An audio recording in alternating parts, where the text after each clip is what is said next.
So nakikita nyo dito, meron tayong value ng pi, 284.1416. Ito pala trade. Yan. Kasi mangyayari dito, hanapin, ayun na pala yung pi, favorites. Yan. Pero dahil gusto natin siya ibenta, sell. Tapos 280.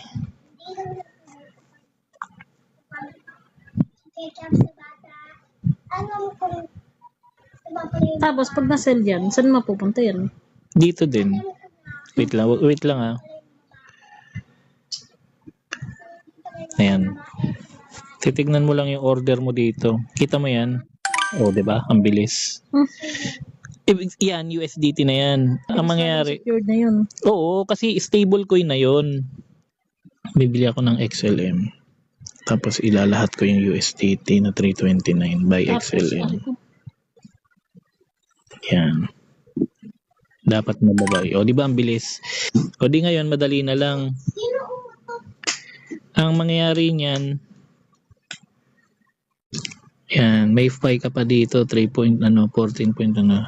Ang hahanapin ko na ngayon, XLM. Ayan, kita mo yan. Meron kang 1,145. Yun yung equivalent nun. So ngayon, withdraw tayo dito, hindi na deposit. Pero i-ready mo ngayon yung coins.ph mo. Asan na yung coins.ph?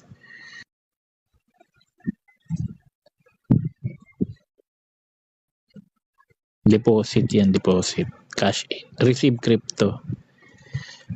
XLM.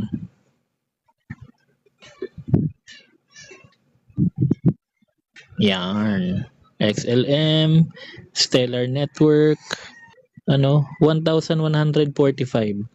1,145. On-chain withdrawal.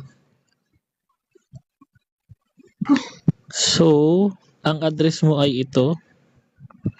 Kopyahin natin. Aba, may destination tag si On-chain XLM Center. Ang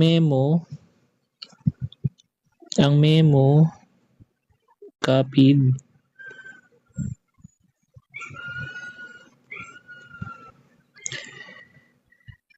Amount, 1,145. Tapos, saan pupunta yan? Doon na sa coins.ph. Okay. Tayin mo lang.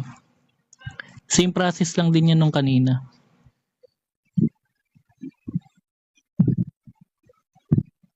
Oo, di ba? Anong nangyari? Expected at anong oras yan? 47. 4:47. Oh. Hindi, UTC yan, ibang yan, sa ibang bansa yan. Ang tagal pa. Matagal talaga yan. Ganyan lang, yan lang yung dyan kasi medyo yung gate.io yung mabagal dyan Hindi naman yung XLM Pero pagka yung ginamit mo yung Lobster wallet, kung masyadong okay. Yung Pi nga gumana, ito pa. O ayan done and blockchain confirmed. Ilang ulit na ako nagwi-withdraw niyan Adi okay na. Ay, done and blockchain confirmed. Di dapat nandito na yan. Check natin. Sa coins? Coins? Oo, nandito na yan dapat. Oh my God. You're happy? Oh my God.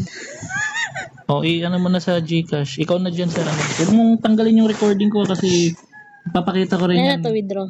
Oo, ayaw mo. Balik natin. Hindi.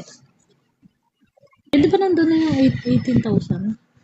XLM pa siya, hindi pa siya pera. Kaya hindi mo siya matransfer kanina.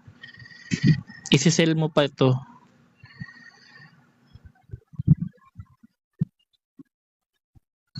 Ayan, kita mo. Yun yung total. Kaya hindi. Pag nilimit mo yan, Pagka nilimit mo kasi yan, pwede mong ibenta ng mas mataas na presyo, pero maghihintay ka na tumaas. Pwedeng maging 20, 25. Kaya nga, kaso yan, pag sinet mo yan yan yung limit. Tapos ikaw maglalagay kung anong presyo mo gustong ibenta, yung mas mataas. Diba, gagawin mong 20. Pagka nag-sell yan sa ganong presyo, hindi lang 18 yan, pwedeng 20,000 plus, depende. Pero pag minarket mo yan, kung ano yung presyo niyan ngayon pag pindot natin, yun yung kukunin niya. Kasi market price Ganon siya. Pahinga ko na sa Pilipino. Ayun ako naman.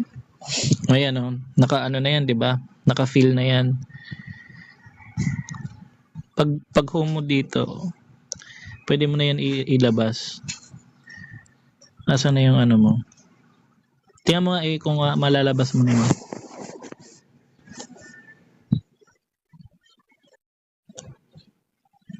Oo, nandito na ako. Wala, but sorry to inform you. Back to your wallet. Wala. Wait, tingnan ko yung Gcash ko. Wait. Anong may problema? Hindi ko alam. Pero titingnan ko muna. Pwede kong iba, tanggalin? Naku po, nagka-problema ka pa. Puno na? Hindi ko nga alam eh. Pero alam ko yung dito eh. Ba't napupuno to? Wala naman ako ibang... Boy. Kaya doon na papasok yung sinasabi ko sa yung crypto wallet. Wala. Oh, paano ko? Saan ko itatapon? Hindi mo alam. Hindi ko rin alam eh. Tangkante. Oh, saan ko ilang? Ay, ano ba yan? Nasaan ka ba? Where's the PH yan? Oh, paano ko yan? Portfolio. Ayun. Kahit isa-isahin mo yung video ko, walang lusot yan. Boom! Ano dahil kitero? Sa isang exact na lang tayo na to. Eh kung ano kasi, kung tinanggal mo kasi. 500,000 mahina sana, no? Sisend ko sa ano mo, naya mo. Wait lang, palagi mo.